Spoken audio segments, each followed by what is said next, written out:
इस वीडियो में आचार्य जी कहते हैं, क्रांति बंदूक से नहीं, बिकने से इनकार करने से शुरू होती है। अगर आप भी भीड़ का हिस्सा बनना नहीं चाहते, चलो सुनते हैं आचार्य प्रशांत जी को। प्रश्नकर्ता: नमस्ते आचार्य जी, मेरा प्रश्न है कि भगत सिंह की तरह हम कोई क्रांति लाने के बारे में क्यों नहीं सोच पाते? आचार्य प्रशांत: तुम जिस जिंदगी की ओर बढ़ रहे हो वो भगत सिंह की है या चुन्नीलाल की? जल्दी बोलो, ये तो अजीब बात है। किताबों में भगत सिंह को पढ़ रहे हो। जब चुन्नीलाल जैसी जिंदगी जीनी थी तो किताबों में भी चुन्नीलाल को ही पढ़ा होता। तो ये तो हो गया ना, अब बड़ा पाखंड हो गया। और ये तय सबने कर रखा होता है और माँ बाप ने तो पूरा ही तय कर रखा होता है। माँ बाप को पता चल जाए कि लड़का भगत सिंह की तरफ जा रहा है, तुरंत छाती पीटने लगेंगे। दुनिया में इतनी मूर्खता फैली हुई है, इतना अन्याय है, इतना अत्याचार है, पागलों ने आग लगा दी है दुनिया में। तुम बस किसी मजबूरी तले अपने आप को दबा मत लेना। विद्रोह तो कर ही दोगे, क्योंकि जो सब चल रहा है दुनिया में वो एकदम प्रत्यक्ष और स्पष्ट है। विद्रोह तो कर ही दोगे, पर कोई करता नहीं। क्यों? क्योंकि सब अपने आप को मजबूरियों तले दबा लेते हैं। एक बार दब गए तो अब क्या विद्रोह करोगे? वो मत करना बस। 10-10 साल सरकारी नौकरी की तैयारी चल रही है। ये आदमी कौन सी महानता हासिल करेगा, बताओ? की करेगा? जिन रास्तों से कोई लेना देना नहीं उन पर चल पड़े हैं। कहीं भी वैकेंसी, भर्ती निकल रही है, खर्च से उसका फॉर्म भरे दे रहे हैं। मछली पालन में फॉर्म भर दिया, मुर्गी पालन में फॉर्म भर दिया। सरकारी नौकरियां इन सब की भी निकलती हैं, मत्स्य पालन और कुक्कुट पालन। या प्राइवेट, निजी में चले गए। वहां कुछ भी है, जाओ क्रेडिट कार्ड बेचो। वो बेच रहे हैं। तब एक पल को याद नहीं आता कि जिन लोगों की कहानियां बचपन में पढ़ी थी, क्या उन्होंने ये रास्ते चुने थे? बोलो। और कुछ नहीं तो 50-100 महान लोगों को तो तुम सभी जानते होगे। ठीक, उन्होंने क्या ये रास्ते चुने थे जो सब टिंकुलाल चुनते हैं? तो जब जीवन में चुनाव का क्षण आता है तो टिंकुलाल क्यों याद रह जाता है और बुद्ध क्यों बिसरा जाते हैं? प्रश्नकर्ता: सर, आसान है टिंकुलाल होना। आचार्य प्रशांत: यही है बस। आसान भी नहीं है कुछ भी नहीं करना। आसान तो वो हो जिसमें कुछ करना हो। टिंकुलाल तो एक बेहोशी के प्रवाह का नाम है। कुछ नहीं भी करो तो टिंकुलाल बन जाओगे। हैं ही। जैसे माँ के गर्भ से टिंकुलाल ही जन्म लेता है, तो टिंकुलाल माने अपना पड़े रहो, समय जो करा रहा है वो होता जाए। एक उम्र आएगी, माँ बाप तुम्हारी कुंडलियां इधर उधर मिलाना शुरू कर देंगे। जाति और गोत्र वगैरह देखना शुरू कर देंगे। तुम्हारी ही जाति की कोई कन्या या वर पकड़ लिया जाएगा। बाकायदा दहेज वगैरह तय किया जाएगा। ये जो पूरा विश्व है, मानवता है, ये वैसे भी एक सामूहिक आत्महत्या की ओर सब बढ़ रहे हैं। आत्महत्या भी और सर्वविनाश भी। अपनी हत्या चलो कर लो, कर लो। जितनी प्रजातियां हैं पृथ्वी पर, मानवता सबकी हत्या करने की ओर बहुत तेजी से बढ़ रही है और कर ही रही है। महाविनाश के बिल्कुल हम बीचों बीच हैं। ये भी नहीं कि कल शुरू होगा, शुरू हो गया और उसके हम एकदम बीचों बीच हैं। ऐसे मूर्खों की भीड़ में शामिल होकर के तुम्हें क्या मिलेगा? तुम्हारा तो धर्म है अपने आप को अलग कर देना। भीड़ से अलग हुए हैं तो ये नहीं है कि कहीं जाकर छुप गए हैं, कोने कतरे में मुंह छुपाए बैठे हैं। अलग हैं और हुंकार के साथ अलग हैं। तो ये जो तुम्हारा स्वास्थ्य होता है, तुम्हारा जो अपना आनंद होता है, इसी को देख करके और लोगों को प्रेरणा मिलती है कि भीड़ से अलग हो पाएं।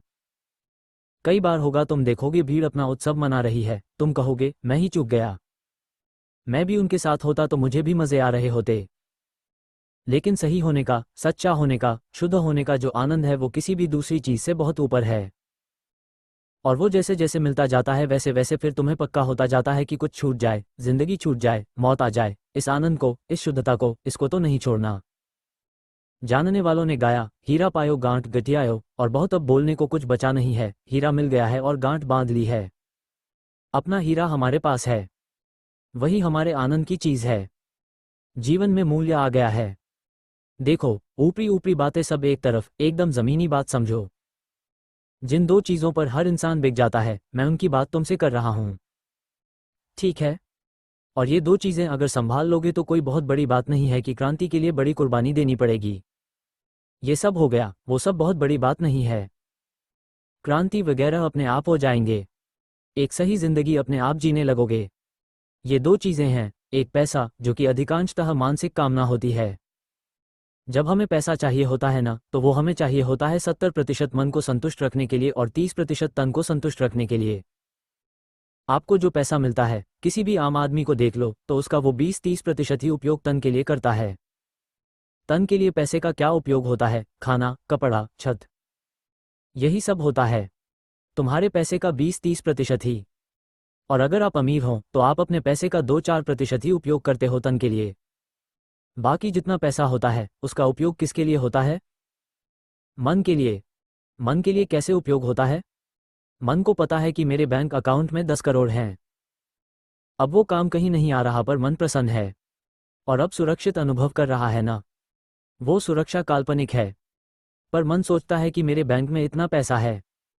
तो एक तो ये चीज होती है जिसमें जाकर फंसते हो, पैसा। और पैसा माने, हमने कहा 70% मन और 30% तन। एक यहां फंसोगे और सब फंसते हैं। इन्हीं दो चीजों से अगर बच लोगे तो जिंदगी में कहीं बहुत फंसना नहीं पड़ेगा। दूसरा इंसान फंसता है जाकर के वासना में, और वासना में होता है 70% तन और 30% मन। 70% वहां तन का खेल होता है और 30% जिसको तुम भावनाएं कह देते हो कि मेरी फीलिंग्स, भावनाएं, मेरे इमोशंस, संवेदनाएं वगैरह ये सब। लेकिन चाहे पैसा हो और चाहे वासना, दोनों में खेल तन और मन का ही है। सच्चाई दोनों में कहीं नहीं है, तन और मन का खेल है। यही दो गड्ढे होते हैं जीवन में, यही दो, सिर्फ दो, और इन्हीं में जाकर हर इंसान गिर जाता है।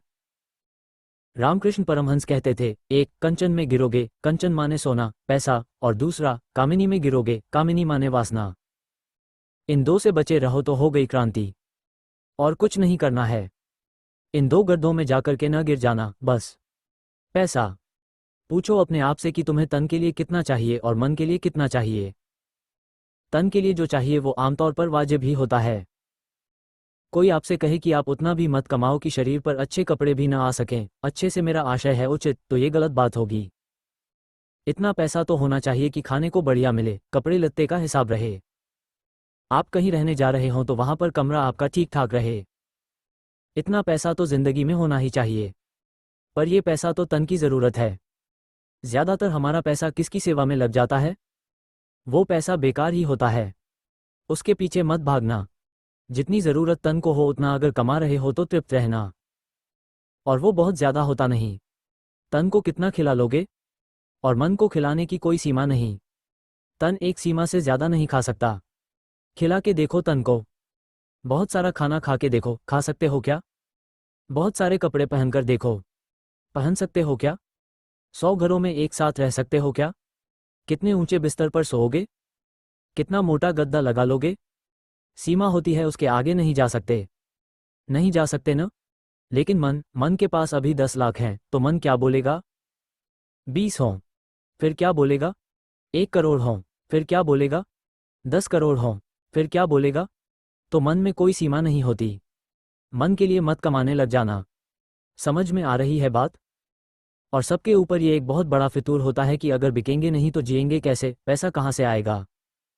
जितना तुमको चाहिए सचमुच उतना आ जाएगा। और अनाप शनाप पैसा चाहने की कोई सीमा होती नहीं है। वो तो फिर तुम कितना भी कमा लो तब भी संतुष्टि नहीं है। जैसा कि आचार्य जी ने बताया, पैसा और वासना, यही दो जगह इंसान बिक जाता है। अगर इससे बच गए तो क्रांति अपने आप हो जाएगी। धन्यवाद।